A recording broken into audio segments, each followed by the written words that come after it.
Existe uma polêmica sobre a sexta-feira, né, agora da semana. A nossa proposta é que a aula não seja interrompida, mas nós estamos perguntando para os representantes discentes e para a coordenação do curso da Química se há algum tipo de orientação do que fazer, porque na sexta-feira foi, por decreto da nossa reitoria, foi cancelada a atividade, vamos dizer assim, algumas atividades na escola, né? Aquela polêmica lá de muda feriado, não muda feriado, perdão, eu nem entendo exatamente o que está acontecendo, mas a nossa proposta é manter a programação das aulas para que não haja mais prejuízo e atraso no cronograma da disciplina, ok? Nosso cronograma já é apertado, a gente tem uma série de agendas, tanto na parte da teoria quanto do laboratório, e apesar do laboratório não estar sendo feito presencialmente, as aulas elas estão sendo programadas e perder uma aula não é uma coisa trivial para nós, tá bom? Então, por favor, fiquem atentos a mais comunicados que a gente venha a enviar pelo e-disciplinas, tá legal? E, por favor, em caso de qualquer problemática, não hesitem em entrar em contato conosco, tá bom? Seja aqui, abre o microfone, pode falar à vontade, ou então através de e-mail, ou nos fóruns lá do e-disciplinas de comunicação, como vocês se sentirem confortáveis, ok? Então, turma, hoje o nosso papel é dar continuidade aos circuitos elétricos, principalmente agora aos circuitos de corrente alternada. Nós vamos ver algumas técnicas para que a gente possa resolver circuitos de corrente alternada com alguma facilidade. Isso envolve hoje a matemática com números complexos, nós vamos dar uma revisada nisso, inclusive, como a gente representa números complexos, como eles são aplicados aos circuitos de corrente alternada, e mais algumas técnicas de resolução de circuitos que depois vocês podem aplicar tanto a circuitos de corrente contínua como de corrente alternada. Tá bom? Esse é o propósito do ferramental que a gente tem dado aí nas últimas aulas. Vamos lá. Então, vamos transportar aqui para nossa abertura. Muito bem. Então, pessoal, estou aqui com a minha tela e para resgatar um pouco das coisas que talvez eu tenha feito de uma forma muito veloz no final da aula passada, eu coloquei alguns tópicos aqui que a gente visita rapidinho, tá bom? Então, primeiro deles sobre a gente começa a trabalhar com sinais, né? Antes, todos os nossos circuitos, eles operavam em corrente contínua. Então, essencialmente, nós tínhamos sinais, sim, mas eles não tinham nenhuma propriedade notável. Eles simplesmente eram constantes ao longo do tempo. E agora, esses nossos sinais, eles variam ao longo do tempo. O que é importante em sistemas de corrente alternada é que essa variação não é qualquer, né? Essa variação, ela realmente acontece com algumas propriedades que a gente comentou de forma muito rápida na aula passada, e eu pretendo aqui dar uma frisada com vocês. Os sinais que a gente trabalha são sinais, vou pegar aqui uma senoide e trazer para mim. Bom dia, senoide. Você está hoje luminosa, né? Vamos lá. Vou sair daqui. Essa senoide é um dos tipos de sinais que a gente costuma ter em circuitos de corrente alternada, mas a gente não tem uma senoide, normalmente no circuito você tem várias delas. Elas representam as tensões em partes do circuito e também vão representar as correntes. E apesar de ser um sinal transcendental, né, a gente chama ele transcendental porque ele não é um fenômeno, vamos dizer assim, a sua variação no tempo não é linear, ele é bem não linear, né? Mas como os nossos sistemas são lineares, se eu aplicar sinais desse tipo, o que eu devo ter como resultado sempre num circuito são outros sinais, tá bom? Normalmente acontecem na mesma frequência, mas com amplitudes distintas, porque eu posso ter diminuições nas tensões ao longo do tempo. As passagens pelo zero continuam sendo as mesmas, então eles preservam as mesmas frequências. E o que pode acontecer no circuito de corrente alternada é que o sinal ele pode se deslocar tanto aqui na minha tela eu coloquei à esquerda quanto à direita. Isso a gente representa sinais que estão atrasados ou adiantados. Então, cuidado, ó, isso é um sinal atrasado, tá bom? Esse sinal segundo que eu estou mexendo, ele está acontecendo depois do outro, ou adiantado, ele está acontecendo antes do outro. Então, isso é interessante em circuitos de corrente alternada. Você aplica um sinal e obtém um outro sinal. Ambos têm as mesmas propriedades de ondulatória, eles têm frequências que são constantes, e a única coisa que varia são as amplitudes, né, seus tamanhos, né, a expressão do valor de pico em relação ao valor médio, e a fase, que é essa defasagem que regula esse atraso, ok? Então, ó, eu vou deixar esses dois sinais aqui marotos e vamos lembrar algumas coisas importantes. A gente tem então aqui é magnitude ao longo do tempo. Então, vou chamar, se isso aqui for um sinal de uma tensão ao longo do tempo e uma corrente ao longo do tempo, eu consegui a proeza de colocar as duas grandezas no mesmo gráfico. E aqui eu tenho o tempo em si. Então, a esse primeiro sinal aqui, que eu coloquei em azul clarinho, e que eu estou achurando agora de preto por cima, vamos supor que ele seja uma tensão. Esse aqui é um outro sinal, resultante, por exemplo, da aplicação dessa tensão inicial num circuito, um sinal de corrente. E ó, esse valor em específico que a gente coloca aqui em cima, né, a gente chama ele de amplitude, tá bom? A gente mede ela em relação à altura aqui, né, dessa ordenada, né? Então essa magnitude aqui em relação ao eixo das ordenadas, ele dá para nós o quão alto, o quão amplo é o sinal ao longo do tempo, na sua maior expressão. Então, esse valor aqui, a gente chama então de amplitude.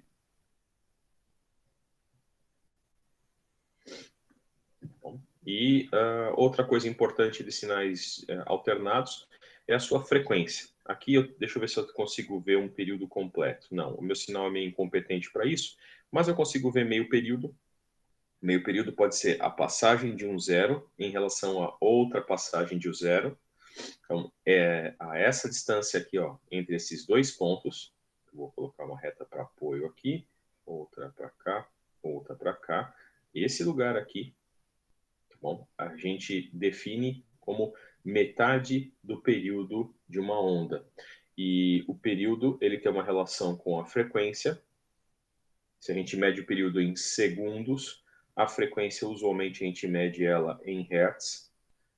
Em alguns sistemas, como, por exemplo, mecânicos, essa disciplina, uma hora, vai mostrar para vocês motores. A gente também mede frequências em RPM, por exemplo, tá bom?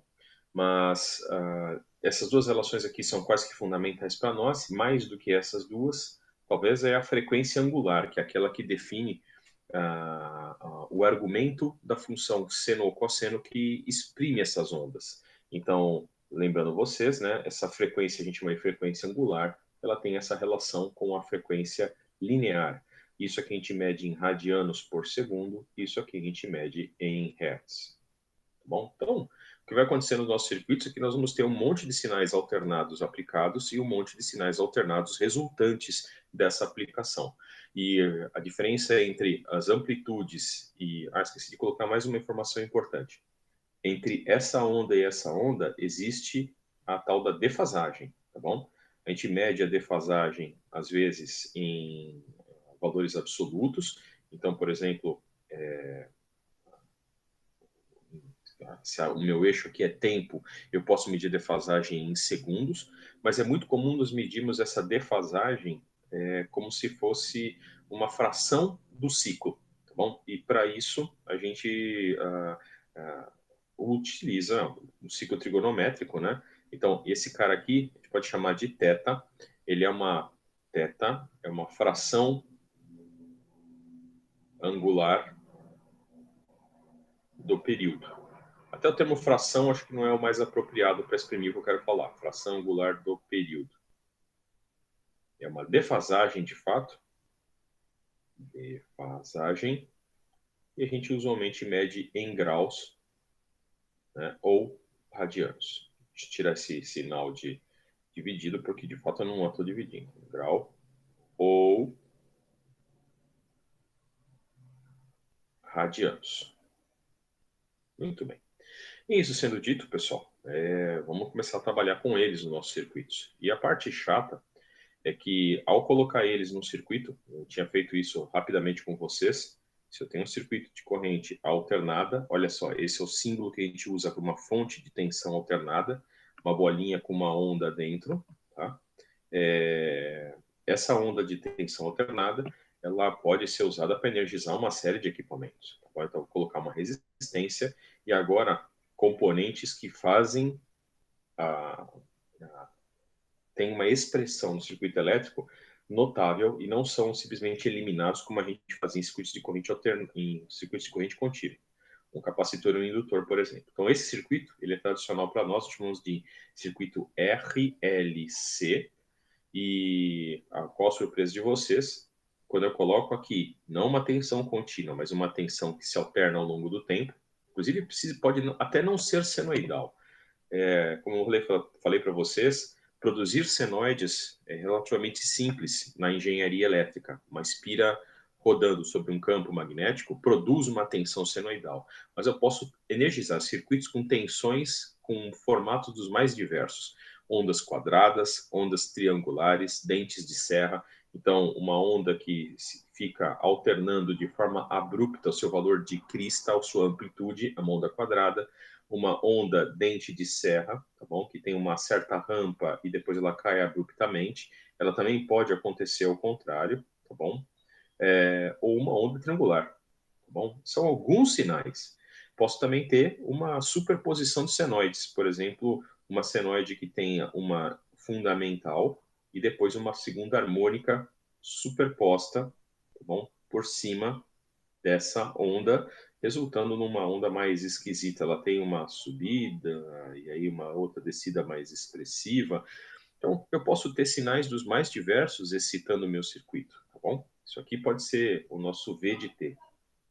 Então, tudo isso daqui poderia ser as minhas ondas ao longo do tempo, tá bom?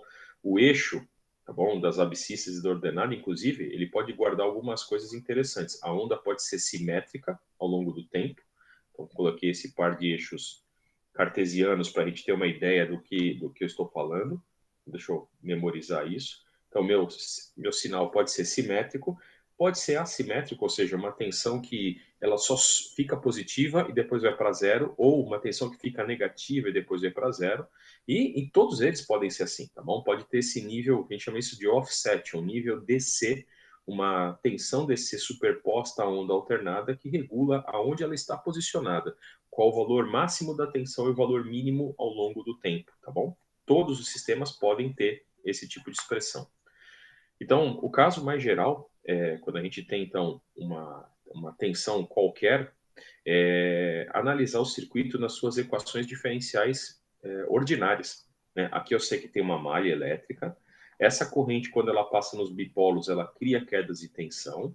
Tá? Então, olha, se a gente não tivesse conhecido essa disciplina essencialmente, resolver circuitos elétricos passa a ser um problema de cálculo numérico. Basta escrever nesta malha aqui a segunda lei de Kirchhoff, que faz a somatória das tensões numa malha. Aqui eu vou chamar isso aqui, ó, V do capacitor, esse aqui é o V do indutor, esse aqui é o V do resistor. Todas elas vão ser grandezas ao longo do tempo. E começa a ficar uma coisa complicada, olha.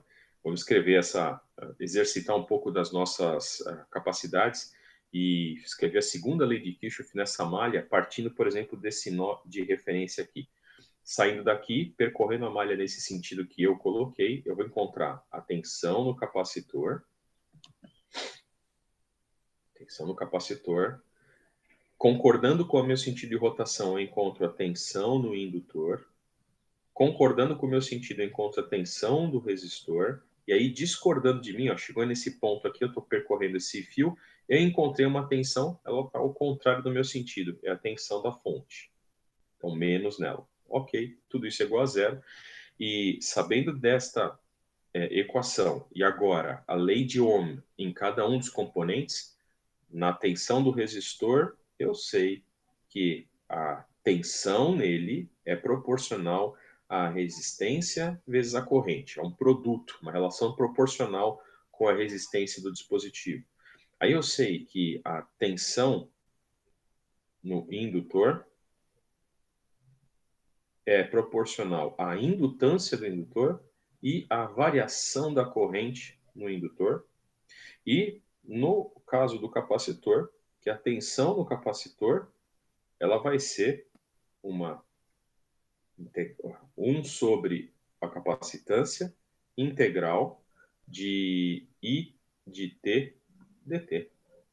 Mais uma constantezinha, inclusive, que pode aparecer se esse capacitor ele já tiver uma, deixa eu colocar aqui uma constante, se ele já tiver uma carga inicial quando esse circuito é energizado. Então, muito bem, vamos começar a resolver equações diferenciais. A pessoa está se arrepiando aí, não, equação diferencial às 7h50 da manhã de uma quarta-feira, não, pelo amor de Deus. Bom, a gente, nas nossas capacidades, poderíamos fazer a resolução desse sistema, tá bom? Não parece ser trivial, mas, por exemplo, solução numérica é relativamente possível. Eu queria fazer um gancho ao que o professor Giovanni e a professora Milana estão trabalhando com vocês. Na aula passada eu mostrei um simulador para vocês, né? Que via web. O Giovanni deve usar nas aulas, inclusive um outro simulador que faz parte de uma categoria de produtos que a gente chama de SPICE. Tá bom? SPICE é um acrônimo, como eu disse para vocês, que é um resolvedor de equações diferenciais com ênfase a circuitos elétricos, tá? E esse produto aqui, ó, da Texas Instruments, tá? Então, se vocês forem no site da Texas Instruments ou digitarem lá no seu browser favorito, no seu motor de busca lá no Google, Tina Spice, vocês vão ter acesso a esse software, tá bom? Então, isso aqui é um software. Tem que fazer um registro para fazer download. Tem mais ou menos, acho que uns 90 a 120 mega. Não é um software muito pesado, mas ele é um programa que é capaz de resolver esse sistema de equações e outros ainda mais complexos e de uma forma que não é simplesmente matemática. Você não vai lá e escreve as equações, você vai lá e descreve o circuito na sua topologia elétrica, como os seus ramos e nós estão ligados e como cada um dos bipolos ativos e passivos estão dispostos. Suporta, inclusive, outros tipos de bipolos que a gente não atende aqui na disciplina com muito carinho, como transistores, diodos e outros dispositivos semicondutores tão importantes para a nossa eletrônica e engenharia elétrica, tá bom? Então, muito bem. Pelini, qual foi a mágica que nós vamos utilizar se a gente não vai, de fato, resolver esse sistema de equações numericamente? E, por enquanto, nós não vamos usar de forma ativa nas nossas aulas simuladores, nós precisamos atender a essência do trabalho. Converter esses circuitos para uma determinada finalidade. O que eu quero dizer? Quando a gente analisa um circuito, a gente pode analisar, eu já havia comentado com vocês, várias coisas importantes. O que a gente chama de pontos de operação. Pontos de operação. Em inglês, o pessoal utiliza a terminologia de bias point, tá bom? Então, eu posso analisar um circuito, então, que é análise de circuitos. Eu posso fazer pela análise do seu ponto de operação. A gente costuma fazer isso muito em DC, tá bom? O seu transiente ou transitório eletromagnético. Deixa eu até colocar aqui com mais espaço. Eletromagnético. O interessante é quando a gente analisa os transitórios eletromagnéticos no circuito, em algumas ocasiões, o próprio resolvedor do circuito toma a decisão de não usar apenas a lei de Kirchhoff para resolver, não. Ele pode ter que usar as equações de Maxwell, como eu disse para você, depende da frequência, do tamanho do meu circuito. Se você fornecer isso para o seu simulador, ele vai tomar, às vezes, a providência de trocar o tipo de modelagem para poder representar os fenômenos de forma correta. Mas a outra coisa importante que a gente analisa em circuitos é quando a gente só está interessado no teor do seu comportamento depois de muito tempo ligado e no caso do circuito de corrente alternada, sobre ondas puramente senoidais. A gente chama isso de regime permanente senoidal. tem até alguns programas que fazem o seguinte, como as nossas ondas, elas têm algumas características, como, por exemplo, frequência, né? E eu posso ter a frequência variando, colocando o sinal com mais ciclos por segundo ou menos ciclos por segundo. Alguns programas até fazem análises de variar a frequência ao longo do tempo e verificar a resposta do seu circuito. Por exemplo, se eu estou projetando um alto-falante, professor, por que um alto-falante é relevante para nós? Se vocês forem notar, eles têm umas aplicações muito bonitas de microfluídica, tá bom? Que para processos químicos vem a ser importante. Você pode transportar fluidos por ondas acústicas, né? Você coloca lá uma onda, um ultrassom, com um comprimento de onda específico e consegue manipular gotículas de um determinado produto no ar. Parece que está flutuando, mas ela está sendo levitada, não é bem levitada, é uma pressão acústica que é influenciada nas micropartículas. Se elas ficam no ar paradas e eu posso mobilizar, vai para frente, para trás, para cima e para baixo.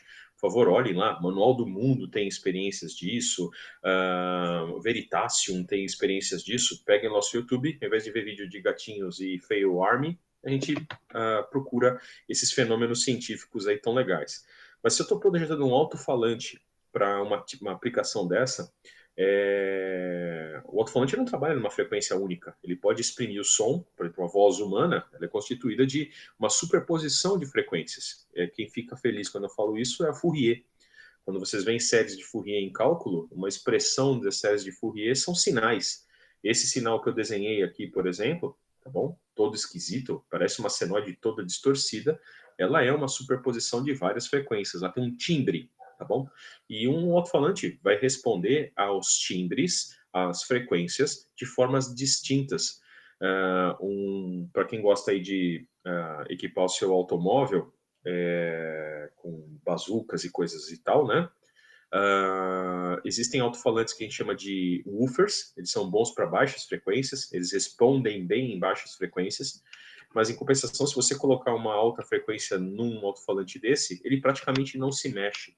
Então, existem softwares de simulação que analisam os componentes variando a frequência para verificar como que a resposta deles é para cada frequência que é aplicada. Então, vamos lá. Isso é o máximo que a gente precisa saber de sinais.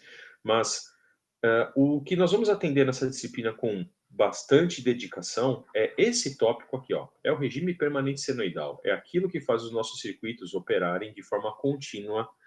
Cuidado, contínua, não digo que é tensão contínua, mas de forma permanente. E com isso a gente vai ter potência elétrica, vai ter trabalho sendo executado, coisas do gênero. Então, vamos lá, próxima folha nossa.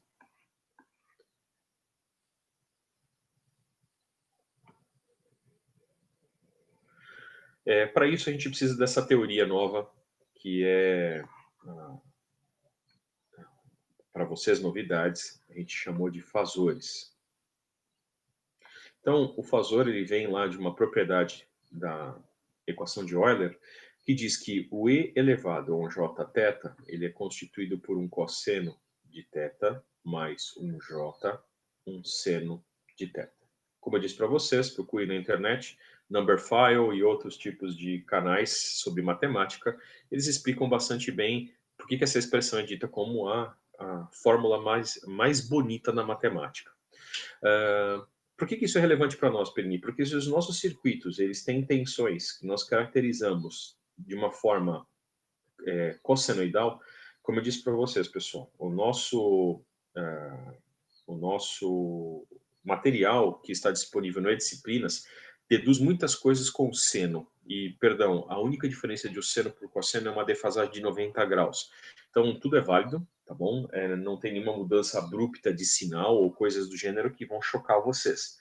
É apenas uma questão de convenção. Então, a convenção que eu gosto mais de usar é fazer o seguinte, eu vou exprimir as minhas ondas como cossenos. Então, na hora que eu aplico num circuito, depois de passado por um circuito que a gente chama de circuito linear, onde as suas propriedades de resistência, indutância e capacitância são constantes, lembra? Equações diferenciais ordinárias a parâmetros constantes. O resultado de aplicar uma tensão cossenoidal é também ter uma tensão cossenoidal, tá bom? com a mesma frequência, a frequência é preservada, mas em compensação eu vou ter um desvio na fase. A fase ela é alterada.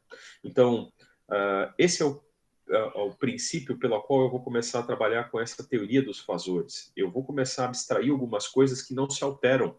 Então, olha só, isso aqui é colocado num circuito, e o circuito tem como resposta, como resultado, esta corrente. Vamos notar as coisas que foram modificadas. Eu coloquei uma certa magnitude e tive outra magnitude aqui. Depois, coloquei uma certa fase e eu vou ter uma outra fase. Mas, olha só, a frequência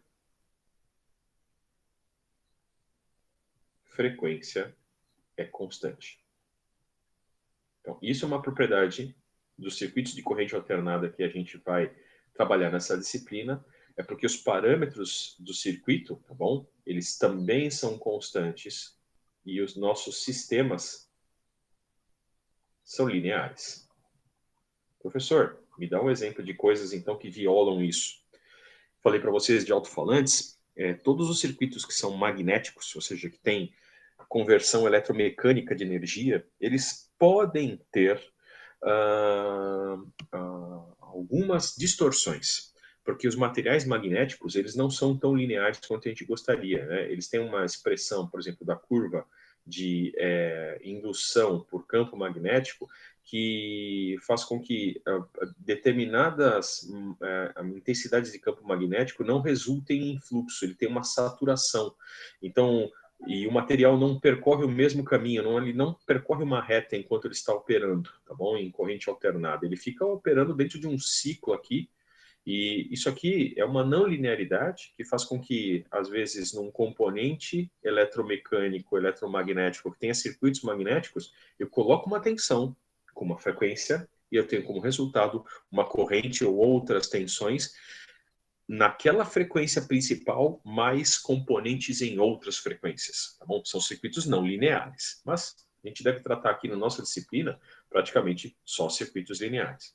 Mas por causa dessa frequência aqui ser constante das nossas expressões, a teoria de fasores ela vai acabar removendo elas das nossas expressões. Então, vamos lá, fasor. O fasor que a gente utiliza é uma quantidade que remete a essas quantidades no domínio do tempo e que vem da fórmula de Euler. Eu vou exprimir ainda o V de T usando a fórmula de Euler. Só que eu vou ter que usar uma coisa curiosa que Euler tem uma componente aqui, né? Lembrando que o J é a raiz de -1, é o operador imaginário, né? A gente não usa o I porque começa a confundir muito com corrente para nós, tá? Então, na engenharia elétrica, utilizamos o J. A gente pode exprimir o V de T como sendo a parte real, tá bom? De um Vm, que é a minha tensão que estava aqui, a magnitude, vezes. E em vez de usar cosseno de ômega t mais θ, eu vou usar E elevado a J ômega t, até vou colocar aqui entre parênteses, J ômega t mais θ, para definir a minha onda no período do tempo contínuo, tá bom? E aí, quando eu aplico isso aqui num circuito, vamos ver o que acontece. Então, vamos começar a fazer algumas experiências interessantes. Primeira delas, vamos aplicar essa tensão num resistor. Vamos lá?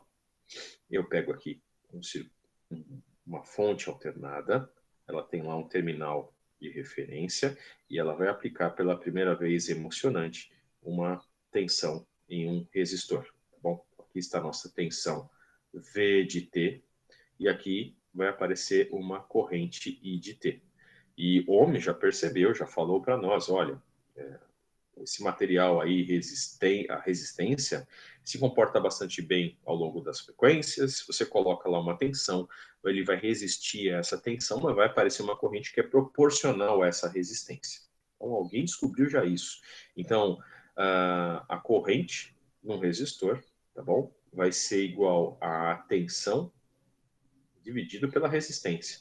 E se a minha tensão é essa espelunca aqui, essa coisa estranha, vou colocar aqui, tudo isso na sua gloriosa J ômega t mais θ, a sua gloriosa expressão, tudo isso aqui dividido pela resistência. Pessoal, o operador parte real, Ele simplesmente pega a componente do número complexo, que é a parte real dele, né? E quando aplicado numa onda, que, meu Deus, professor, é uma exponencial elevada a t, eu estou tirando a parte real. Vamos fazer algumas coisas aqui que talvez os surpreendam agora, mas são extremamente simples. Isso aqui é uma magnitude, tá bom? Eu posso tirá-la aqui de fora, que ela pode multiplicar tudo isso, que mantém tudo constante. Então, eu vou colocar para cá, ó. VM, o R já estava lá dividindo, vai aparecer aqui VM sobre R.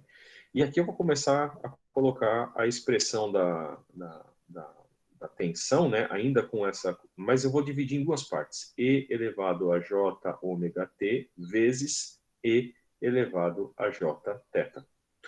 E, olha, o homem falou, poxa, eu coloquei esse sinal e tive este sinal, então vamos ver a relação entre os dois, né? Vamos dividir um pelo outro. Vamos fazer V de T dividido pelo I de T. Eu já sei que isso aqui vai ter que dar o R, né?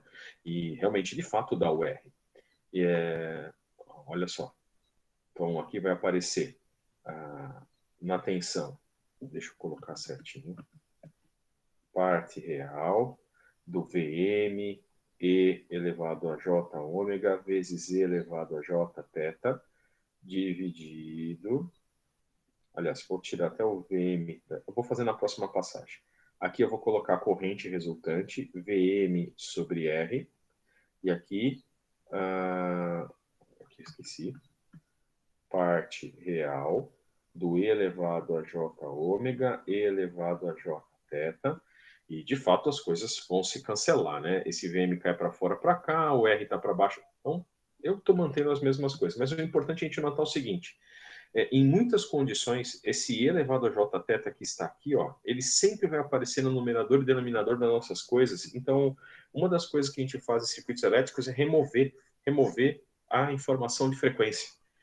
Eu sei que o circuito, quando eu alimento com uma frequência, ele vai ter como resultado uma outra onda na mesma frequência. Então, a gente começa a fazer um pensamento de tornar o ômega não mais explícito nas nossas equações, mas implícito, tá bom? Então, essa é a proposta de fazores. Eu vou fazer com que as ondas no domínio do tempo, eu fiz aqui para uma resistência, mas vou fazer para uma capacitância, para uma indutância, para ficar mais claro, não estejam mais expressas de forma clara nas equações. Antes eu tinha V de T era um Vm cosseno de ômega T mais θ, e o que se define como fazor, a gente até usa para representar fazor uma letra maiúscula, tá bom? Põe-se uma bolinha em cima, tá bom? Para representar uma grandeza que ainda remete a coisa do domínio do tempo.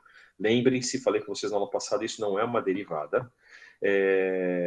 Isso daqui é uma linguagem que a gente usa na engenharia elétrica de forma bastante comum, e nas nossas horas de usar derivados eu tento usar os DDTs, tá bom?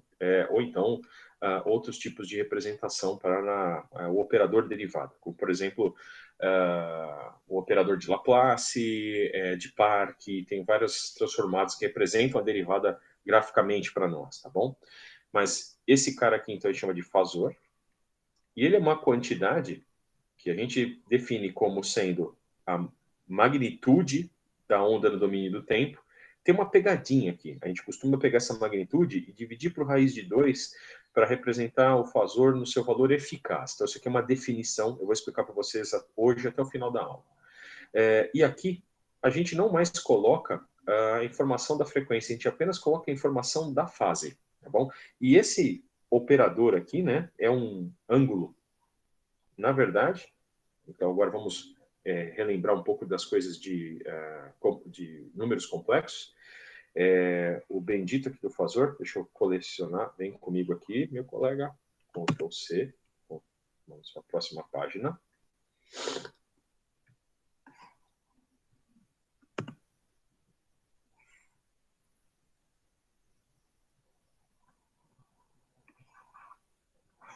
Vem comigo lá para cima.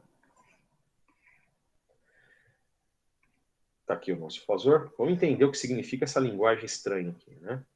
Então, esse berço aqui é para colocar o ângulo, essa aqui é a tal da fase. A gente costuma representar a fase aqui em graus, mas também poderia representar em radianos, π sobre 3, ou o que quer que seja. Isso daqui a gente costuma representar a amplitude, mas em valores eficazes, em valor eficaz. O nome eficaz em inglês é Root Mean Square, RMS, e alguns multímetros bons, eles medem as tensões de forma eficaz. Então, um multímetro que a gente chama de True RMS é um multímetro muito melhor, muito mais preciso para representar sistemas de corrente alternada do que outros. Tá bom? E o valor eficaz, por definição, por enquanto, para vocês, é o valor de pico de uma onda dividindo por raiz de 2, se a onda for puramente senoidal. Se for uma onda triangular, por exemplo, é o pico da triangular dividido por raiz de 3. Então, isso aqui é para onda senoidal. Essa aqui é para uma onda triangular. E para outras ondas, o valor eficaz delas dá para você calcular analiticamente, encontrar a fórmula que constitui ela em relação ao seu valor de pico triangular. Mas vamos lá. O que é isso aqui, Pellini? É um número complexo. Número complexo. E o número complexo, eu posso representar ele de duas formas. Uma forma cartesiana, tá bom? Do tipo, eu sou uma quantidade complexa. Eu vou até usar aqui deixa eu ver, uma variável aqui. Eu vou chamar isso, então, de eu sou um número complexo. Vou colocar uma barrinha para representar números complexos em geral. A bolinha é porque o sinal é um fasor, então ele remete a uma onda no tempo e que é representado como um número complexo. Mas número complexo em geral, eu vou colocar uma barrinha em cima em vez de um ponto, porque um fasor é um número complexo com algumas propriedades especiais, mas número complexo, a gente pode representar ele desse jeito aqui, ó, A mais JB. Da mesma forma, eu posso representar esse número complexo como pela sua magnitude, que é a raiz desse A quadrado mais B quadrado, mais B quadrado, com um argumento, que é aquela fase lá que eu coloquei no berço de ângulo, né? E aqui a gente costuma colocar o arco tangente, tá bom? Desse B sobre A. Porque isso daqui remete a uma visão cartesiana. Deixa eu ver se eu tenho um plano complexo aqui para me ajudar. Bom dia, vamos lá, eu tenho alguma coisa aqui, grade... Não, essa aqui não me serve, deleta. Esta aqui é linda e fantástica. Então, vamos lá. Eu quero dizer com vocês, eu coloquei aqui um plano para a gente poder fazer algumas coisas em cima. Vamos botar dois eixos aqui. Eu sou um fulano. Eu sou um outro fulano. Fulano é o nome que eu estou dando particular para meus eixos, né? E então esses nossos números a gente pode representar nesse plano cartesiano. Aqui toda vez a gente coloca as coordenadas relativas às partes reais dos números complexos. Aqui a gente coloca as partes imaginárias, tá bom? E esse nosso C, que é um A mais JB, o A é uma quantidade no eixo real. Então isso daqui é A de tamanho. Isso daqui é B de tamanho, por exemplo. Ele pode ser nos 4 quadrantes, posso ter B negativo, A negativo, e a bendita da quantidade aí que a gente está falando, ela está situada aqui. Esse aqui, nesse lugar, que eu estou colocando o xizinho, eu posso representar, é aqui onde eu tenho o meu número complexo C, e esse tamanho aqui que eu desenhei, eu coloquei uma seta para colocar uma orientação, tá bom? Em vários lugares a gente vai precisar da seta para a gente dizer se a tensão aonde fica o terminal positivo, onde fica o terminal negativo, para dar uma orientação ao número complexo, além de ter a sua magnitude e fase, tá bom? Então, a gente apoiou ele numa referência e desenhou aqui a magnitude, a raiz de A quadrado mais B quadrado, e aqui a tal da fase, né? O arco tangente do cateto oposto pelo adjacente. Ok?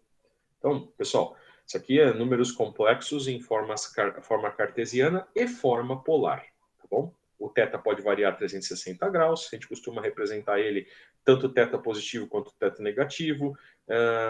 E agora, relembrando algumas coisas importantes, nós precisamos ter bastante afiados as propriedades matemáticas de números complexos. Então, soma, subtração, adição, coisas que vocês precisam lembrar. Então, se eu tiver, por exemplo, um C, que é um A, oh, meu Deus, o negócio salva bem na hora que eu estou escrevendo. Um C, que é um A, mais, é um A mais um JB. E se eu tiver um outro número complexo lá, um D, que é um F mais um JG, tá bom? Eu posso fazer operações das mais diversas com eles. Então, o C mais o D, a soma de números complexos é a soma das partes reais, mais J, a soma das partes imaginárias. Eu posso fazer a subtração da mesma forma, e a multiplicação, né? Se eu multiplicar os números complexos, dá um pouco mais de trabalho. Eu vou ter lá as multiplicações, vai ter o A vezes o F, que vai aparecer um menos B vezes G mais um J, e aqui vai aparecer AG mais FB. Posso dividir também, e na divisão é uma coisa super chata. Então, lembrando vocês, se esse cara aqui, o C, eu posso dizer ele como, por exemplo, uma quantidade X com um argumento θ. Esse D, eu também posso escrever ele como uma quantidade Y com um argumento delta. A multiplicação de C vezes D dos números complexos é muito mais fácil em coordenadas polares do que em coordenadas retangulares. C vezes D em números em coordenadas polares é só multiplicar as intensidades e somar as fases, θ mais delta. Dividir, então, é piadinha, tá? C sobre D, que eu nem me atrevi a fazer na forma cartesiana, aqui basta fazer x sobre y dividido por θ menos delta, tá bom? Então, essas propriedades, pessoal, a gente precisa lembrar porque nós vamos usar ela de forma corriqueira nas próximas aulas. E tem uma que é importante, que é o que a gente chama de complexo conjugado.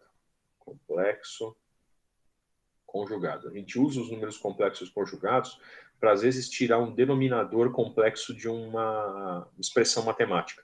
Quando a gente tem lá uma razão de dois números e aparece lá um A mais JB, e no denominador disso aparece um C mais JD, a gente costuma tirar esse J daqui de baixo, e uma das formas é multiplicar isso daqui pelo complexo conjugado em cima e embaixo. Aqui aparece JB, com o complexo conjugado, que é o C menos JD, e aqui embaixo aparece C mais JD, seu complexo conjugado C menos JD. Os J's, pela propriedade aqui das multiplicações de quadrados, ele vai sumir, vai aparecer aqui embaixo um C quadrado menos mais um D quadrado. Mas olha só, por que eu comecei a falar disso? O operador complexo conjugado, vocês, pelo amor de Deus, não me errem. A pessoa costuma girar 180 graus, fazer algumas coisas que assassinam alguns matemáticos de desgosto, tá bom? Toda vez que isso acontece. Então, lembrem-se disso. Quando eu falo de o conjugado de um número, por exemplo, como o C, basta inverter a parte imaginária, tá bom? Se antes era A mais JB, o conjugado de C é A menos JB. Se C estiver em coordenadas polares, o conjugado de C ele vai ser x em módulo e a fase trocada de sinal. Se era θ, aqui é menos θ, ok? Muito bem. Depois de feito esse resgate aos números complexos, vamos começar a ver fasores num contexto interessante com não circuitos resistivos, tá bom? No circuito resistivo, então, eu coloquei aqui resistor. Se eu tenho, então, uma fonte de tensão, eu aplico a um resistor. Aqui, ao invés de mostrar uma onda no domínio do tempo, eu vou já colocar, esse é o meu fasor. E, desculpa, chapeuzinho não. Chapeuzinho é outro tipo de representação que às vezes alguns livros gostam de utilizar. Aqui vai aparecer um outro fasor de corrente, e o que Ohm disse é que tensão é igual a resistência vezes corrente. Lembrando que o que é V? V é um número complexo, tá bom? Que representa a minha onda no domínio do tempo. Ele vai ter um formato lá, uma magnitude dividido por raiz de 2, com uma certa fase θ, e a corrente, de novo, vai ser um outro número complexo, com outra magnitude, divide por raiz de 2 e com outra fase delta. Tá bom? No caso de circuitos resistivos, essa é a coisa interessante, o θ é igual ao delta. Um resistor não altera a fase de uma onda senoidal, só altera a magnitude. Olha só o que aconteceu aqui atrás, ó. Quando eu estava deduzindo aqui algumas coisas, a expressão da corrente colocada num resistor, olha só, ela mantém a mesma J-ômega-T e o J-θ que já existia na tensão. Botei essa tensão, apareceu essa corrente. A única coisa que se altera é a magnitude. Antes era Vm e agora na corrente vai ser Vm sobre R, tá bom? Divide pela resistência. Então a fase se mantém, tá legal?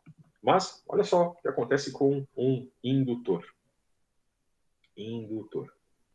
E agora, para começar a arrepiar vocês, que tal a gente começar a utilizar outros tipos de fonte, tá bom? Uma fonte, a gente representa com essa setinha dentro. Se alguém quiser falar no chat, vale música na aula que vem, por favor, não esqueça de colocar as músicas. Pessoal, tive um problema no chat da aula passada, então se alguém me pediu alguma coisa, eu não tenho condição de rastrear. Espero que essa aula não tenha esse problema, mas que tipo de símbolo é esse daqui? Isso aqui é uma fonte de que tipo? É uma fonte de tensão? Uma fonte de corrente. Exatamente, Juan. Pode pedir sua música aí no Fantástico. Então, essa fonte de corrente, deixa eu colocar os nossos símbolos aqui para vocês se habituarem. Ela, em vez de ser aplicada num resistor, eu vou aplicar num indutor. Tá bom? Eu sou um indutor. Então, esta fonte de corrente, ela tem uma propriedade interessante, ela mantém a corrente constante. O I de T nela vai ser um valor máximo, um cosseno, da frequência em que ela foi desenhada essa fonte para operar, e também, vamos colocar aqui uma fase, ela começa com uma fase θ em relação a alguma referência minha. Bom, isso aqui é uma onda no domínio do tempo, que tal a gente representar usando o Euler? É a parte real de Im, e elevado a j ômega t vezes e elevado a j θ, tá bom? E eu vou aplicar isso, tá bom, no indutor, e aqui eu espero que aconteça essa corrente ao passar pelo indutor, produza uma tensão aqui, um VL de T, e a gente sabe a propriedade do indutor, que eu já dei para vocês nas nossas aulas de corrente contínua até. Quem estava brincando com indutores percebeu que a tensão do indutor ela é proporcional à indutância, que é a quantidade de espiras, ou como é que é o núcleo magnético feito, vezes a derivada da corrente ao longo do tempo. Então, V é igual a L di dt. Bom, e na hora que então faço esta corrente colocada aqui, para esse termo, para encontrar qual é a tensão do indutor, dá um trabalhão, mas a gente vai fazer isso uma vez, vai ser um L vezes a derivada de toda essa expressão. E, professor, como é que eu derivo uma coisa que tem parte real? Olha, é a derivada das coisas que estão lá dentro e o operador real ainda fica aqui. Então, eu vou colocar aqui fora o operador real e vou derivar tudo que está lá dentro. E a derivada de uma exponencial, pessoal, tá? É pegar lá o argumento dela, o ômega t, regra da cadeia, passa para cá derivado, tá bom? Então vai aparecer um IM, um ômega, J ômega aqui, tá bom? Aqui ainda vai continuar E elevado a J ômega T, e esse cara aqui é uma constante, não varia no tempo, então a derivada não opera sobre ele, vai ficar um E elevado a J θ, ok? E vamos fazer então uma relação. Ohm disse que é o seguinte, ó, a relação entre tensão e corrente nas coisas, ela é importante, tá bom? Então eu vou fazer o seguinte, eu vou dividir bom? A minha tensão pela corrente para ver o que acontece. E eu vou chamar isso aqui, por enquanto, de um Z, que é um nome peculiar para as impedâncias. Então, o V, ele vai ser a tensão, dividido pela corrente. Eu estou dividindo no tempo, mas daqui a pouco o tempo vai sair das nossas equações. Isso aqui vai ficar... Eu vou colocar na parte de cima, gente, já tudo que não que é constante aqui dentro, multiplicativa, vou jogar para fora até da parte real, tá bom? Inclusive esse E elevado a J teta. Então aqui vai ficar o seguinte, ó, aqui nessa parte de cima vai ficar L vezes IM vezes J ômega, isso, vezes E elevado a J teta, tudo isso, vezes a parte real de E elevado a J ômega T. E na parte de baixo aqui, eu vou manter a corrente, que a gente já tinha colocado na fórmula de Euler, E vezes a parte real. Aliás, vamos fazer uma coisa interessante. Eu já vou colocar esse E elevado a J teta também para fora, porque é uma constante nessa história. Vem cá você. IM E J teta vezes a parte real de E elevado a J ômega T. Então, essa é a primeira constatação que eu quero que vocês vejam. A razão de tensão e corrente ao longo do tempo, ela tem uma parcela invariante aqui, ó. Esses termos, eles se cancelam, tá bom? E o resultado, esse Z aqui, que a gente então define como, olha só, o IM corta com esse M, esse Z que ficou aqui, o restante esse cara corta com esse também, vai ficar aqui, ó, J ômega L, é o que a gente chama de impedância complexa. Nesse caso específico, que só tem parte imaginária, não tem parte real, isso aqui é um número complexo, tá? Isso aqui é um número complexo. Ele não tem representação no domínio do tempo. O tempo independe, tá bom, dessa constante aqui. Então, isso aqui é um número complexo puro. Eu vou colocar uma barra em cima, tá bom? Então, um número complexo. Nesse caso específico do indutor, só parte imaginária. E esse cara aqui, a gente chama de, essa parcela aqui, ó, só o ômega L, de um X, é a chamada reatância. E essa aqui é a tal da reatância indutiva. Tá bom? Então lembre-se, já está aparecendo um personagem novo na nossa história. Uma relação entre tensão e corrente que é um número complexo. E ó, isso vai fazer com que, quando eu estou usando fasores para representar as minhas grandezas, tá bom? Para tensão e para corrente, a fórmula da lei de Ohm, que antes valia para circuitos de corrente contínua, tá bom? V igual a RI, agora ele em sua expressão mais geral vai ser representado desta forma. Um fasor, então isso aqui é uma onda no domínio do tempo disfarçada daquilo que não varia ao longo do tempo, que é a magnitude e a fase da onda. A frequência está até implícita, ela nem aparece na representação do fasor.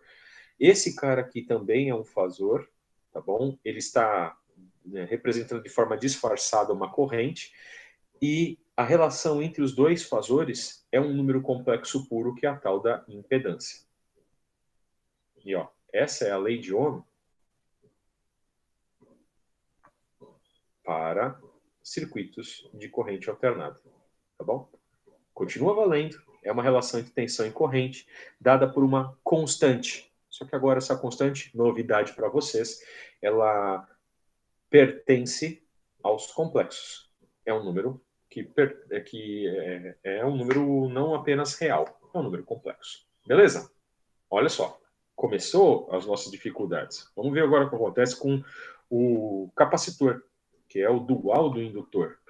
E no capacitor, eu vou fazer as nossas experiências, capacitor, energizando um deles em corrente alternada, usando uma fonte de tensão. Eu sou uma fonte de tensão e eu vou energizar um capacitor sozinho que está lá num canto. Poxa, professor, o capacitor em circuito de corrente contínua, ele é como se fosse um circuito aberto. E no circuito de corrente alternada, é fantástico o que acontece com ele. Quando eu aplico uma certa tensão, em V de T, aparece um I de T.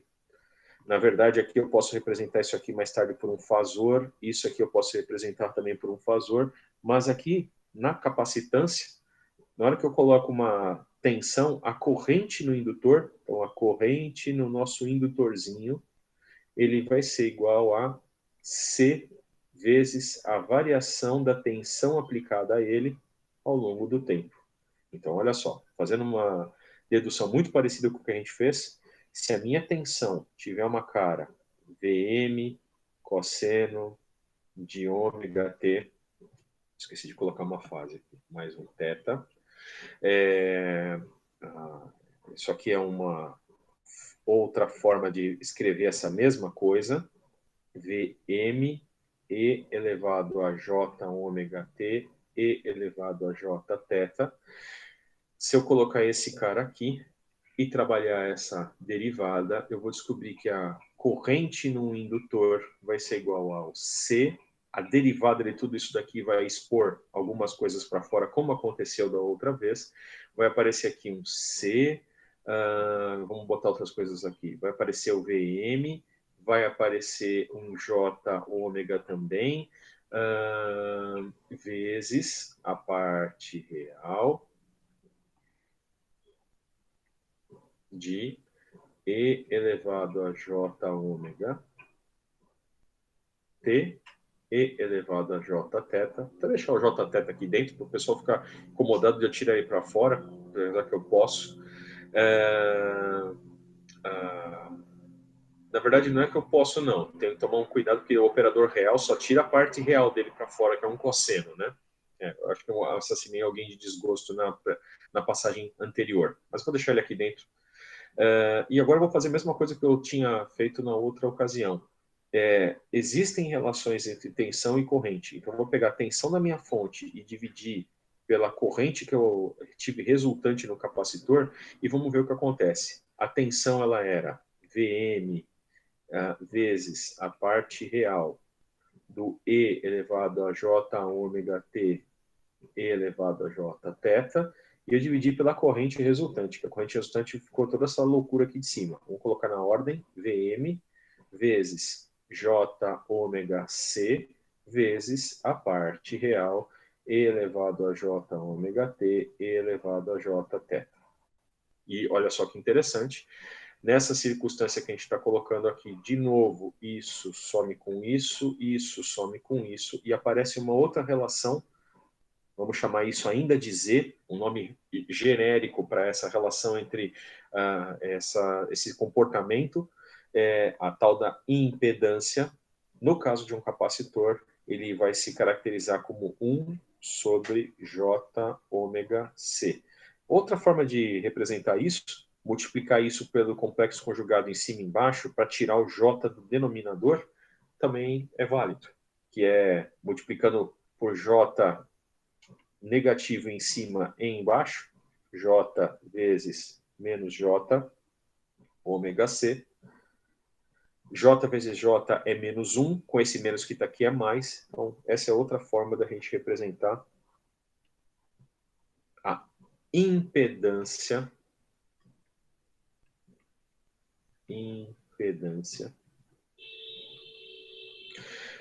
Num capacitor, quando está alimentado com uma tensão alternada, e essa parcela aqui que multiplica o J, a gente costuma chamar sozinha de reatância, nesse caso, reatância capacitiva.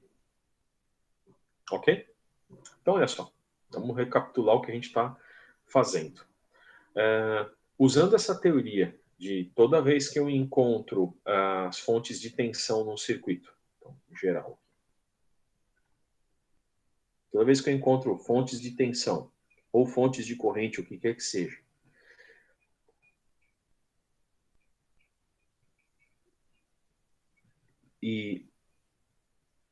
e eu quero resolver o meu circuito elétrico, eu não preciso mais fazer uma equação diferencial. Se eu quiser analisar em regime permanente senoidal, eu vou representar as minhas fontes por esse número complexo, que a gente chama de fasor. Vou tentar obter as minhas correntes, tá bom? Só que na forma de um fasor também, e que envolvam essas impedâncias. Então, no caso de um resistor, a impedância ela é puramente a resistência do bendito do resistor. Em compensação, no indutor L, a impedância desse cara, a relação entre tensão e corrente, ela é um pouco mais complexa do que complexa literalmente, do que apenas uma constante. Aqui aparece uma impedância, um J, ômega L, e aqui se eu tenho um capacitor, aqui aparece uma impedância, vou até chamar, esse aqui é o ZL, esse aqui é o ZC, menos J1 sobre ômega C, e aqui o Z do resistor é apenas o resistor, e passa a ser uma conta algébrica complexa. Perini, não estou enxergando isso. Olha só, a gente sabia num circuito desse que existe uma malha, tá bom? Então o que eu faço numa malha? Eu percorro ela e fico analisando as quedas de tensão. Todos esses bipolos são bipolos passivos, então eu vou escrever isso aqui para ficar mais claro. Aqui, novamente, a minha fonte de tensão. Perini, que com fonte de tensão horrível. Vou fazer uma plástica nela aqui. C. Legal. Menos ruim. Então, olha, percorrer uma malha aqui dentro. Aqui vai aparecer uma tensão. V esquisito. Aqui eu estou procurando uma corrente. Sabe lá Deus qual vai ser o valor dessa corrente. E olha só, eu vou percorrer uma malha partindo do meu nó de referência. Posso percorrer num sentido ou no outro, não interessa. E lembre-se disso. Toda vez que a gente tem uma corrente passando pelo circuito, seja contínua ou alternada, passou por um bipolo passivo, acontece uma queda de tensão. Então, essa aqui eu vou chamar a queda de tensão no resistor. Como é circuito de corrente alternada, é conveniente a gente falar, ó, isso aqui pode ser uma quantidade no domínio do tempo, eu vou representar por um fasor. Mesma coisa acontece, a corrente passa pelo indutor, aparece aqui a tensão no indutor, também um fasor da tensão no indutor. Passou pelo capacitor, aqui aparece a tensão no capacitor. E percorrendo essa malha, eu posso fazer, olha, um caminho, estou vindo por aqui, encontrei uma tensão que concorda com o meu sentido. Coloco ela somando nas minhas equações. Encontrei outra tensão que concorda com o meu sentido, entra somando. E encontrei outra tensão que concorda com o meu sentido, entra somando. Até que chegou nesse nó aqui, eu estou descendo para terminar o meu caminho da minha malha, encontrei uma tensão que discorda de mim. Kirchhoff disse, a somatória das tensões, das quedas de tensão numa malha tem que ser zero. Legal. Então, eu escrevi aqui uma equação. Só que, ao invés de usar expressão de tensões constantes, são números que são fasores. Fasores. Eles remetem às ondinhas do domínio do tempo. Era um VC de T, um VL de T, um VR de T e um V de T da nossa fonte. Tá bom? O que a gente descobriu é que cada uma dessas expressões aqui, elas têm um retrato na lei de Ohm. Então, a tensão num capacitor, ela vai ser igual a um Z no capacitor vezes a corrente que passa por ele. A tensão no indutor vai ser igual a impedância do indutor vezes a corrente que passa por ele. E a tensão no resistor vai ser igual a resistência vezes a corrente que passa por ele. Então, vamos até girar a folha aqui. Ctrl C. Próximo. Ctrl V. Espera. Se o meu circuito era aplica se V resulta em um certo I, então esta é a nossa quantidade fixa e essa é a quantidade resultante, essa aqui é a nossa incógnita do problema, eu vou substituir todas essas equações aqui, como a gente fazia em circuitos elétricos, põe todas as leis de Ohm nessa equação e tento isolar a corrente em função dos demais valores. Vamos lá. Então aqui vai aparecer ZC vezes o I, mais o ZL vezes o I, mais o R vezes o I. Até aqui eu podia ter colocado de uma forma mais geral, para depois a gente entender cada um deles. Então, você, em vez de usar R mesmo, vamos usar ZR. ZR. Um número complexo só tem parte real, é a própria resistência. Vamos fazer a mesma coisa aqui.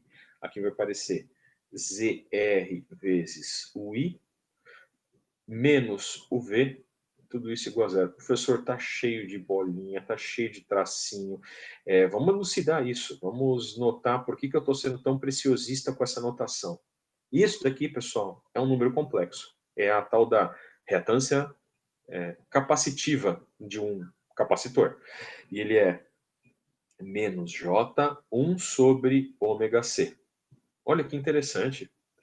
Até agora o ômega, a frequência dos meus circuitos, não aparece no fasor, né? O fasor é um valor máximo com uma defasagem.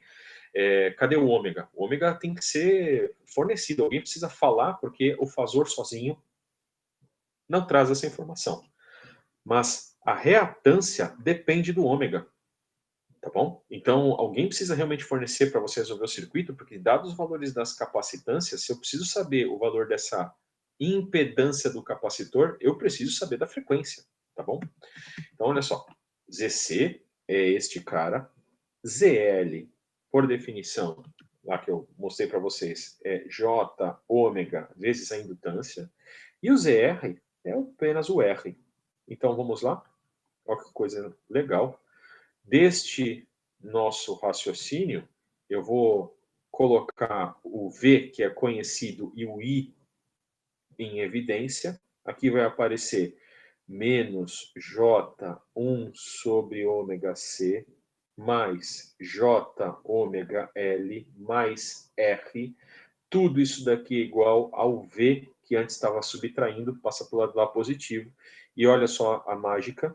Se eu quero saber qual que é a corrente resultante de aplicar uma certa tensão num circuito que tenha resistores, capacitores e indutores, eu não preciso mais resolver uma equação diferencial. Eu resolvo uma equação algébrica com números complexos, mas que traz toda a informação embutida. Vou passar tudo isso aqui dividindo para lá, ver que é uma coisa que parece complicada. Professor, não estou vendo simplicidade nisso. Acreditem, é humanamente mais simples do que fazer a resolução das equações diferenciais no domínio do tempo. Tá bom? Aqui eu estou trabalhando em regime permanente senoidal, o circuito já está funcionando há muito tempo, aplicado um sinal V de T, que eu represento para minha conveniência como essa quantidade aqui, esse fasor, um número complexo, e que por causa dessa tensão e por causa dessas impedâncias todas aqui, eu vou ter uma corrente, que ela também é uma expressão no domínio do tempo, que eu vou representar na forma de um fasor, um número complexo, para simplificar as minhas contas, ok? Vamos trabalhar de fato, vamos brincar com um circuito prático do nosso dia a dia. Então, vamos lá. São 8h42. Vamos duplicar aqui algumas coisas na minha apresentação. Deixa eu ver aqui se a última folha é essa. Duplica. Maravilha. Esse aqui, este aqui, e aqui apaga tudo. Vamos lá. Vamos trabalhar com um circuito verdade. Olha só, gente, eu sei que vocês estão em casa, às vezes aí debaixo do edredom. Graças a Deus hoje não está tão frio, mas sofrendo aí para assistir esse professor tagarela falar. Ao nosso redor existe uma série de equipamentos que fundamentalmente não trabalham em corrente contínua, trabalham em corrente alternada. Então, na casa de vocês, vocês recebem uma tensão da Eletropaulo. Esse é o nosso exemplo. Uma tensão da Eletropaulo. E essa tensão do Eletropaulo, ela vai lá e energiza um dos dispositivos mais importantes da nossa casa. O que vocês acham que é um dos dispositivos mais importantes da nossa casa? Tempo. Vamos ver se está todo mundo vivo. Chute um dispositivo mais importante da nossa casa. Tem um pouco de bairrismo nessa resposta que eu vou dar, mas eu quero ver a opinião de vocês. Qual vocês acham que é o dispositivo elétrico mais importante da nossa casa? Olha lá, o Anja me respondeu. Aí, disjuntor. Disjuntor é importante sim, não tem a menor dúvida. Eu quero um dispositivo, Bruno, que realize algum trabalho para nós. Ou seja, o disjuntor está lá para proteger um circuito elétrico. Em caso de falha, ele faz com que qualquer circuito elétrico vá para um estado de segurança. Como vocês devem ter visto aí já nas experiências de laboratório. Não sei se vocês já tiveram disjuntores e dispositivos de proteção. Mas vamos lá, eu quero um dispositivo que execute trabalho na sua casa. Trabalho significa energia gasta. Roteador. Roteador é fundamental, tá bom? Senão você não vê a temporada nova do 13 Reasons Why, você não vê a sua série preferida lá no seu streaming, não vê lá os vídeos de gatinho no YouTube, lâmpadas. A iluminação pública é uma das coisas mais fundamentais na história da sociedade, pessoal. Depois que a gente trocou a iluminação pública de gás e de óleo de baleia para eletricidade, as cidades modificaram de forma fundamental. Mariana, passou, eu nem vi você falando, mas você respondeu exatamente o que eu queria. A geladeira. Por que a geladeira é a coisa mais importante? Olha, porque ela guarda comida e armazena o resto de ontem para a gente poder economizar no dia seguinte. É uma brincadeira que estou fazendo com vocês, mas é um dos dispositivos que pode parecer mundano, bobo, o raciocínio que eu vou fazer, mas imagine o seguinte, você nem está no Brasil, você está, por exemplo, nos Estados Unidos, com mais ou menos uns 350 milhões de habitantes, tá bom? Acho que até mais os Estados Unidos hoje de população. Se a cada conjunto de 4 pessoas, então estou pegando meus 300 milhões e estou dividindo aí por 4, sei lá, então 70 milhões de famílias, 75 milhões de famílias, cada uma delas tiver uma geladeira. Isso é de verdade um raciocínio que é feito. Eu não posso fazer, para que eu não acabe com os recursos naturais do país, um dispositivo que seja usado de forma massiva, que use a energia elétrica de forma irresponsável. Então, a geladeira, às vezes a gente fala, pô, por que ela é tão cara? Porque ela tem que ser econômica, porque se ela não for escalada na quantidade de famílias que vai comprar e vai utilizar esse dispositivo, é capaz de um país ter que construir um sistema elétrico só para manter as geladeiras funcionando. E desculpa, tem muito mais do que geladeiras numa sociedade. Existem indústrias, existem outros tipos de beneficiamento e outras atividades que precisam da energia elétrica. Então, o exemplo da geladeira, ele é uma das cargas que na nossa casa fica ligada de forma contínua.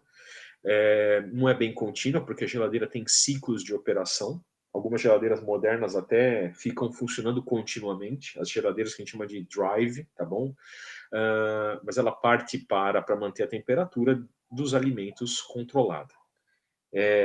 Mais importante do que a geladeira, no caso brasileiro, que a gente não tem de forma bastante comum nas cidades distribuição de gás natural ou gás encanado, os chuveiros elétricos. Eles também eles são na conta de luz. Se vocês moram em residência e não tem aquecimento a gás, mas tem aquecimento elétrico, vocês podem ver que boa parte da responsabilidade do valor da conta de luz é do aquecimento elétrico dos chuveiros.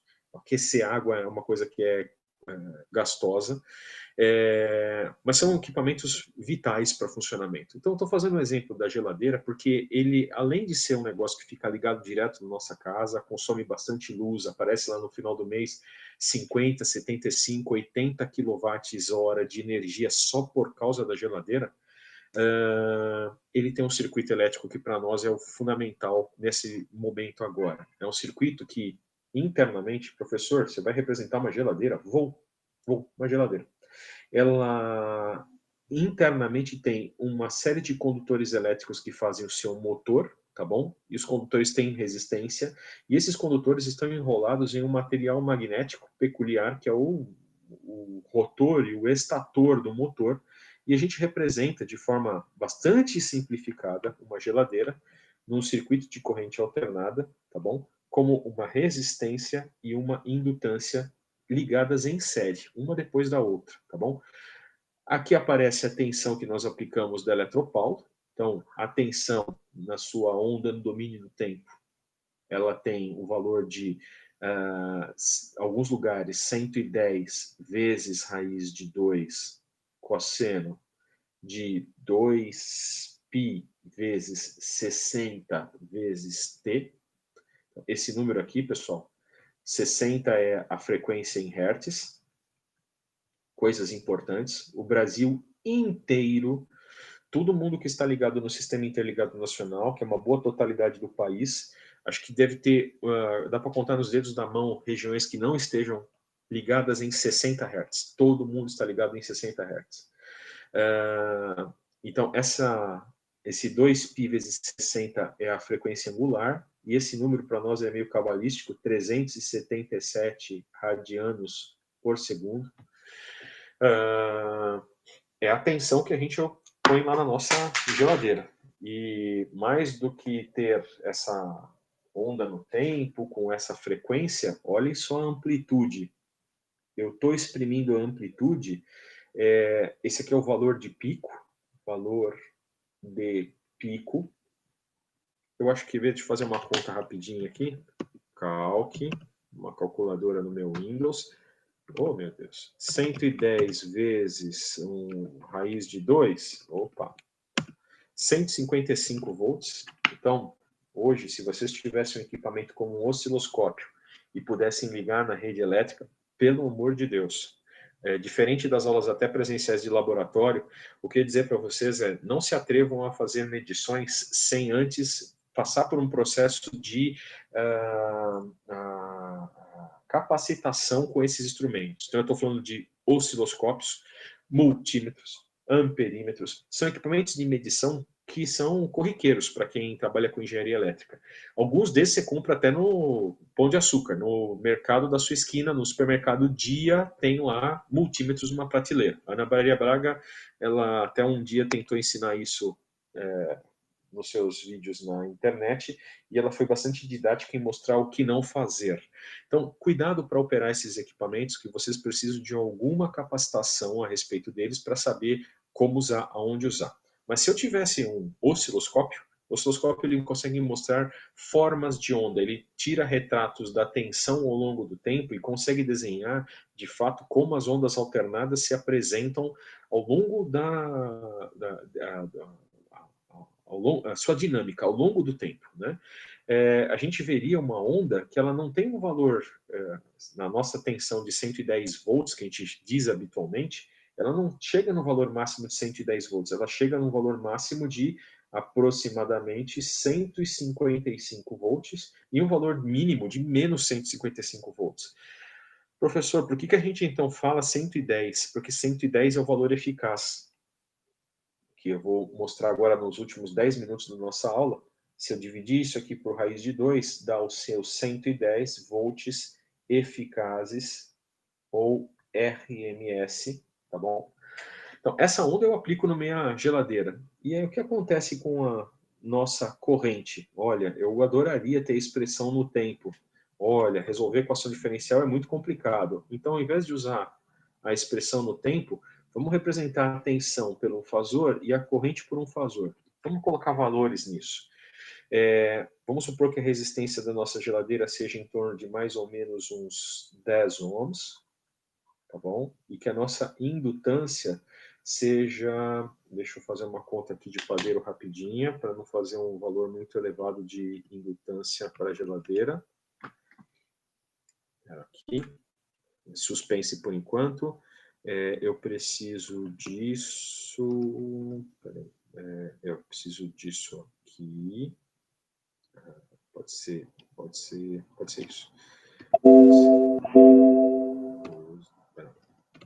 Vamos dividir, blá, blá, blá, blá, blá, blá, blá. Uma indutância.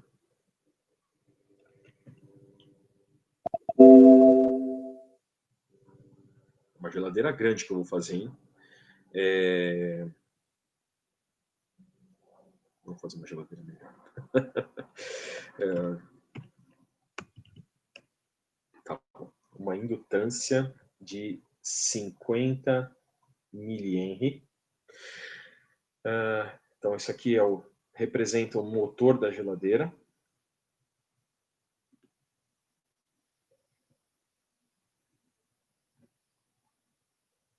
Professor, o motor da geladeira tem um eixo. Onde se representa isso?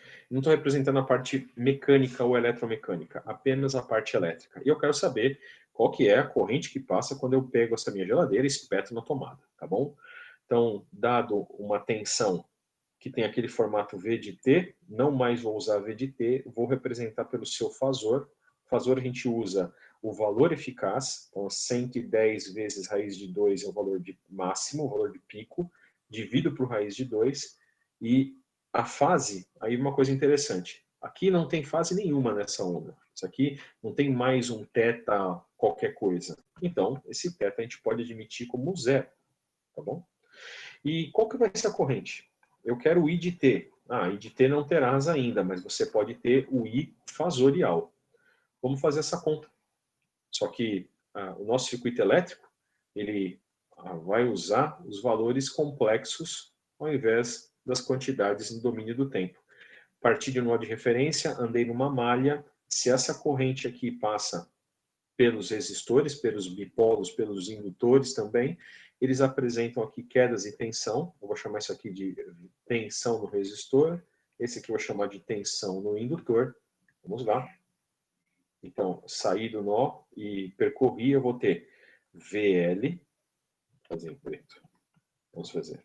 Eu tenho VL, que concorda com o meu sentido de percorrer a malha. Depois eu tenho mais o VR. Depois que eu passei por esses dois, vamos continuar pelo circuito, encontrei uma tensão contrária a mim, que é a tensão de alimentação. Tudo isso é zero. Sabendo que o homem já disse para mim, a tensão num resistor ela é proporcional à corrente. E que a tensão no indutor em corrente alternada ela é proporcional à corrente com um número complexo muito estranho, que a gente dá o nome de reatância indutiva, que junto do J aqui dá a impedância de um indutor. Então vamos calcular isso daqui, ó. Isso daqui é 10 vezes I, 10 é o valor da resistência, e aqui substituindo J vezes ômega. O ômega do nosso circuito é a frequência angular. Alguém precisa fornecer. Se ninguém der a expressão dessa forma aqui, alguém precisa dizer assim, o meu circuito está alimentado em 50 Hz, ou então em 60 Hz, em 400 Hz. Paraguai, Brasil e um avião.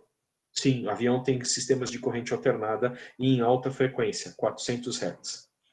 Tem avião que tem tanta interferência que quando você coloca um fone de ouvido, você escuta um sinal um pouco menor do que um Lá, porque 440 Hz é o Lá central, na onda sonora, né, na música, e 400 Hz, que é onde está lá as tensões no sistema de corrente alternada de alguns aviões, às vezes elas, por fenômenos eletromagnéticos, elas influenciam outros circuitos na região, como por exemplo seu tocador de MP3, e você escuta um zumbidinho de fundo, é uma interferência, tá bom? Criada pelos 400 Hz da aeronave. Por que é 400 Hz, professor? Por favor, se alguém me perguntar no chat, eu não respondo. Vamos lá. Aqui eu vou colocar J vezes 377 vezes a indutância 50 vezes 10 a menos 3. Tudo isso daqui vezes o I. Vamos até escrever o VL aqui com um valor, vai ficar J. Fazendo essa conta, pessoal, olha só. 377 vezes 50 e a menos 367 vezes 0,050, 50 e a menos 3, 18,85, 18,85 vezes o fasor do I. Pessoal, olha só que interessante. Isso aqui a gente mede ohms.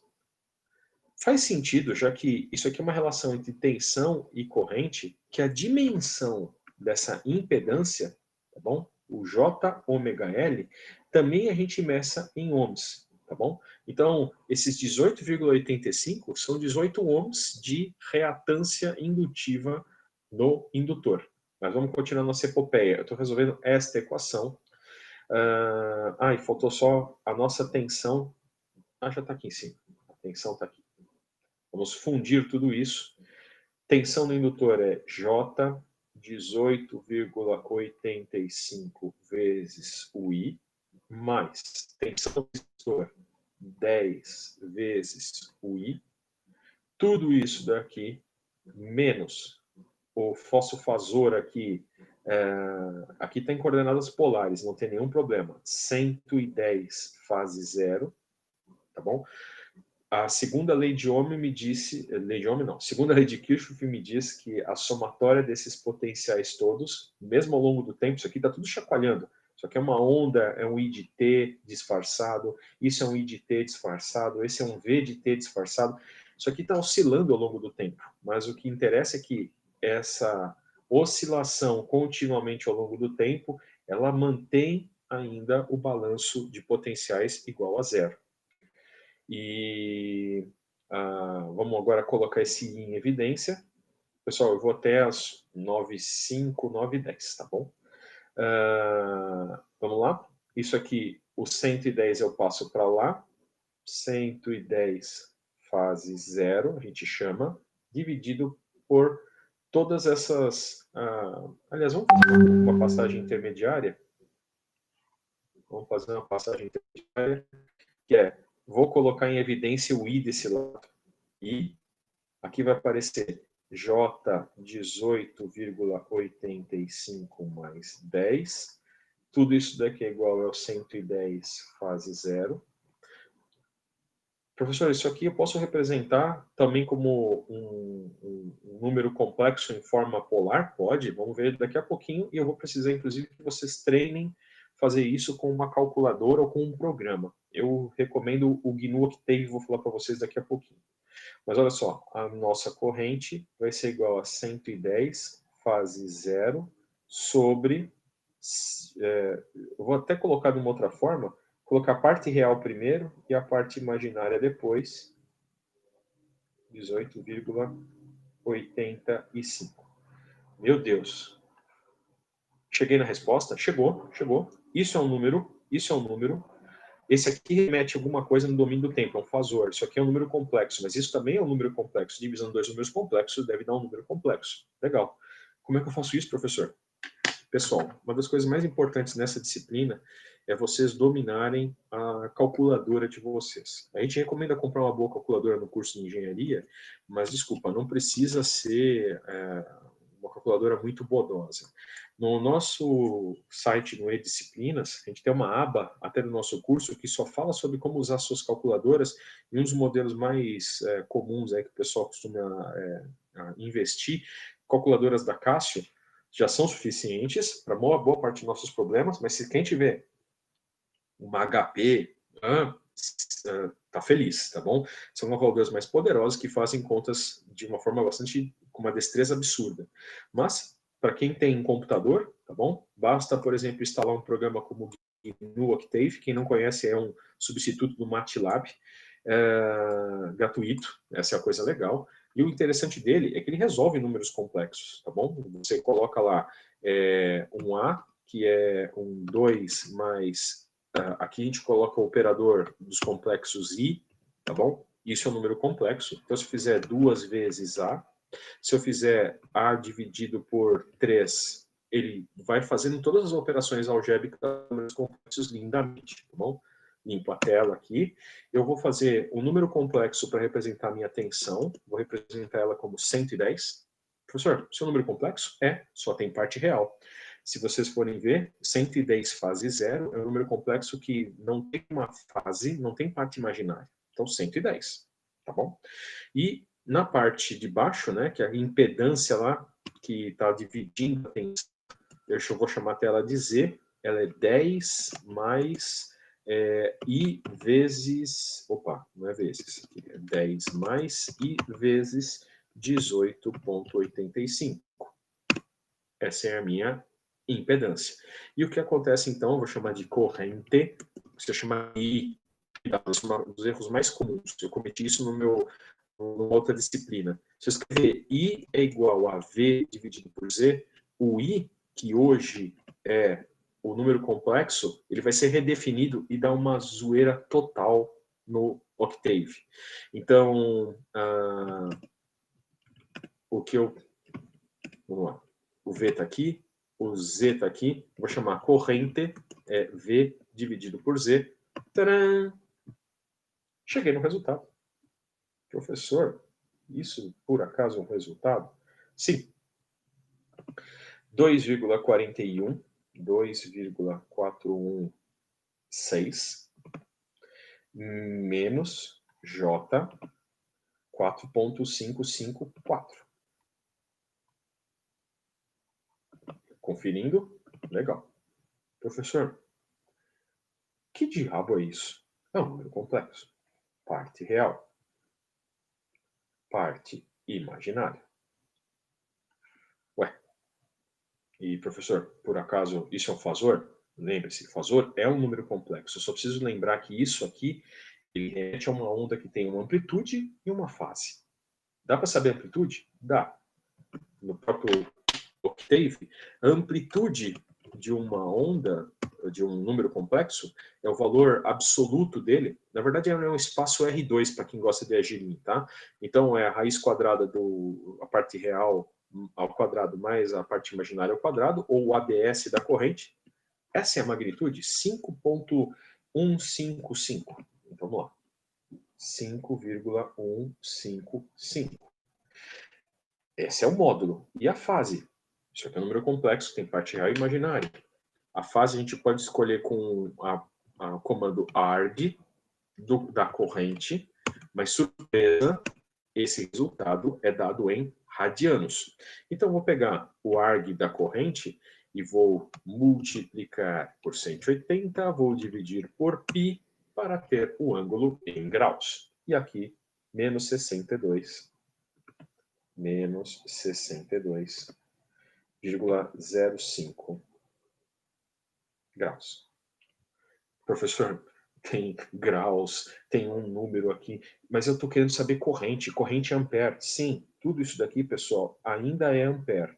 Só a única coisa, isso aqui representa uma onda no domínio do tempo, e eu posso reconstituir, que tem magnitude 5,155. Desculpem, lembre-se, isso aqui é o valor eficaz. O valor de crista, o valor de pico, é maior do que isso. A gente tem que multiplicar por raiz de 2. E aqui aparece um cosseno. Professor, como é que você sabe que é um cosseno? Olha, poderia ser seno também, se a minha tensão fosse seno, tanto faz. Normalmente, se a tua tensão é de um tipo, a corrente vai ser do mesmo tipo também, vão estar relacionados em fase. Estou falando, a diferença de seno para o cosseno é apenas uma fase de 90 graus. Cosseno, aqui aparece a frequência, que alguém precisa dizer para mim, e eu já sei que é 377 vezes t. E aí vem uma coisa importante. O argumento do cosseno, ele precisa levar esta fase aqui, ó, menos 62,05 graus. Professor, Isso daqui é radianos por segundo. Porque 377 é radianos por segundo. E isso aqui é graus. Está tendo uma colisão do mundo. Não. Toda vez que tem a bolinha, você sabe que isso aqui é graus, para dividir por radianos, para fazer a operação aqui algébrica, a gente bota o radianos também. Então eu podia ter usado aqui, ao invés do menos 62,05, o resultado que eu obtive aqui no Octave, que é o menos 1.083, tá bom? Dava na mesma. Mas olha, esse é o resultado. A minha geladeira, quando ligada na rede elétrica, está consumindo 5,155, 5,16, 5,2 amperes. Legal. Botei 110 e ela está consumindo 5,2 amperes. Vamos representar isso, aproveitando essa oportunidade, para fazer uma coisa que a gente faz bastante em engenharia elétrica, que a gente está praticamente finalizando a sala de hoje, um diagrama fasorial. O que é isso, professor? Mais uma coisa, é uma representação gráfica que para nós é interessante porque ela mostra alguns fenômenos nos circuitos de corrente alternada de uma forma visual. Aqueles eixos lá de sempre, parte real, parte imaginária. Vou representar minha tensão, eu vou colocar minha tensão em vermelho. A tensão é 110, então a gente representa ela como uma linha, vou botar uma linha bem grossa aqui, tarará. Essa é a minha tensão, ela é 110, tá bom? Então acreditem, esse tamanho aqui nessas gratículas, isso aqui é 25, 50, 75, isso aqui é 110. Então, deixa eu colocar uma linha mais fina. Esse aqui é o meu V, que é 110. Fase zero, ou seja, ele está apoiado no eixo dos reais, é apenas um número real. Ao aplicar essa tensão na geladeira, eu estou tendo uma corrente de menos 62 graus. Cada uma dessas divisões aqui é 30, isso aqui é 90, 60 está para cá. Então, olha a minha corrente onde ela está. Eu vou desenhar ela, vou estar um pouco fora de escala, tá bom? Mas é apenas para a gente poder visualizar as duas num único plano cartesiano. Eu não vou fazer nenhum produto delas agora. Pega aqui, eu vou fazer com uma linha. Menos 62 graus deve estar por aqui, tá bom? Desenhei aqui. Tá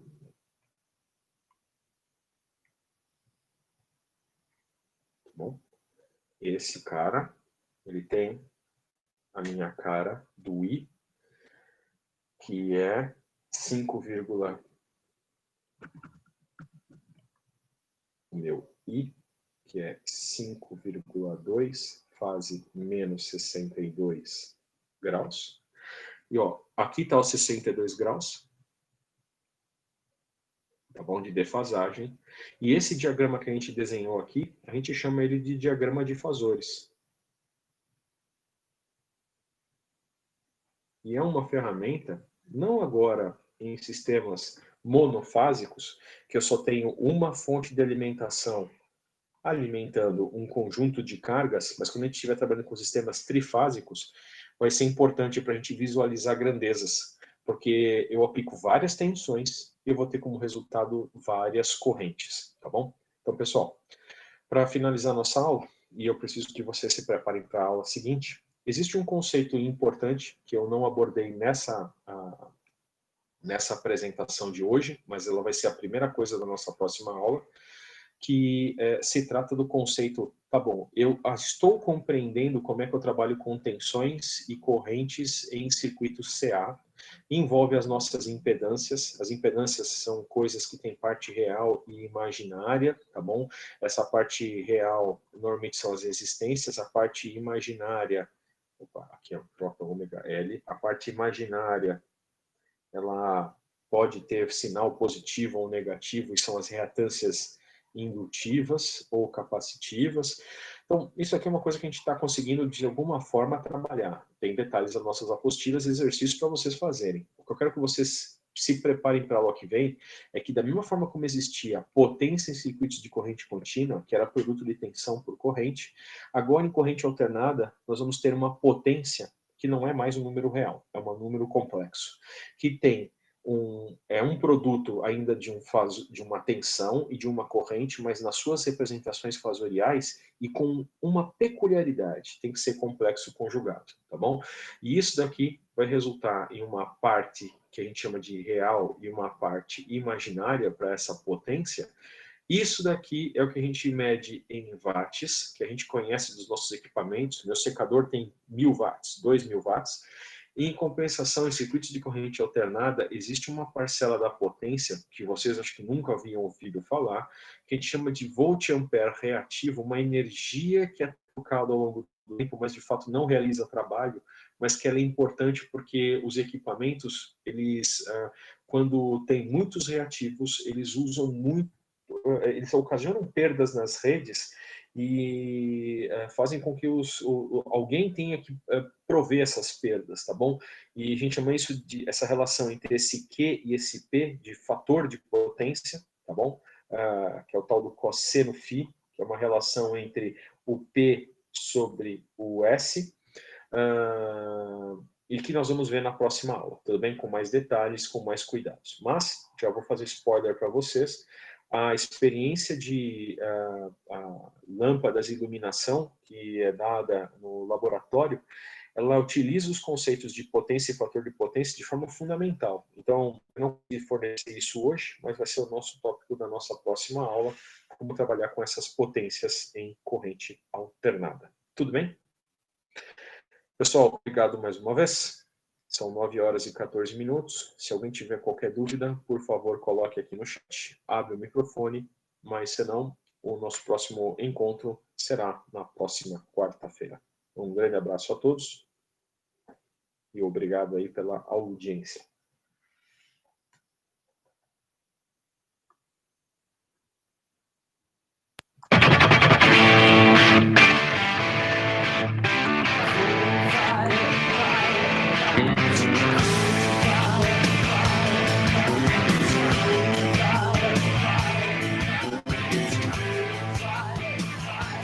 It was long after midnight when we got to unconditional love. She said, sure, my heart is boundless. Don't push my limits too far.